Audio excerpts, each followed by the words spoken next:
যে নয়ন ও যে টাকা চাঁদাবাজি করেছে, দুর্নীতি করেছে, এই টাকা দিয়েও একটা বাংলাদেশে গণভোট হওয়া সম্ভব। আমি তার বিরুদ্ধে মামলা করব। নাসিরুদ্দিন পাটোয়ারি এরকম কন্টিনিউ, সে যদি মেন্টালি সিক হয়ে থাকে তাকে আমি ডাক্তার দেখানোর পরামর্শ দেব। জাতীয় নাগরিক পার্টির মুখ্য সমন্বয়ক নাসিরুদ্দিন পাটোয়ারির বিরুদ্ধে এবার মানহানির মামলা দায়ের হয়েছে। ঢাকা মহানগর দক্ষিণ যুব দলের সদস্য সচিব রবিউল ইসলাম নয়নকে নিয়ে বেফাঁস মন্তব্য করেই মামলার আসামি হলেন পাটোয়ারি।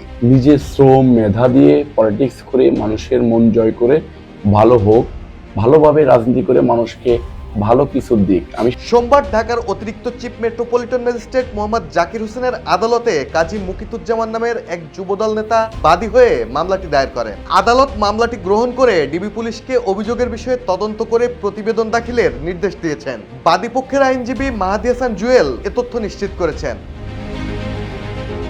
মামলার বিবরণে বলা হয়েছে, 5 আগস্ট আওয়ামী সরকার পতনের পর আসামি নাসিরুদ্দিন পাটোয়ারি আন্দোলনের নেতৃত্বদানকারী দল বিএনপি ও এর সিনিয়র নেতাদের সম্পর্কে পরিকল্পিত অপপ্রচার করে আসছেন। সামাজিক যোগাযোগ মাধ্যম ও বিভিন্ন গণমাধ্যমে বিএনপি নিয়ে মিথ্যা, বানোয়াট, বিভ্রান্তিকর ও মানহানিকর তথ্য ছড়িয়ে আসছিল পাটোয়ারি।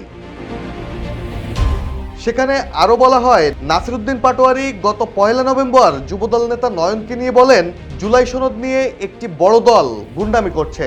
ঢাকা মহানগরের একজন নেতা আছে নয়ন, ও একা যে পরিমাণ চাঁদাবাজি করেছে এবং দুর্নীতি করেছে, এ টাকা দিয়েও বাংলাদেশে একটা গণভোট সম্ভব। আমরা বিএনপিকে এতদিন জমজমের পানি দিয়ে পরিষ্কার করতে চেষ্টা করেছি, ওনাদের মাথা ক্লিন হয় নাই, বডিও ক্লিন হয় নাই। এখন আমার মনে হয় ওনাদেরকে বুড়িগঙ্গার পানি দিয়ে পরিষ্কার করতে হবে।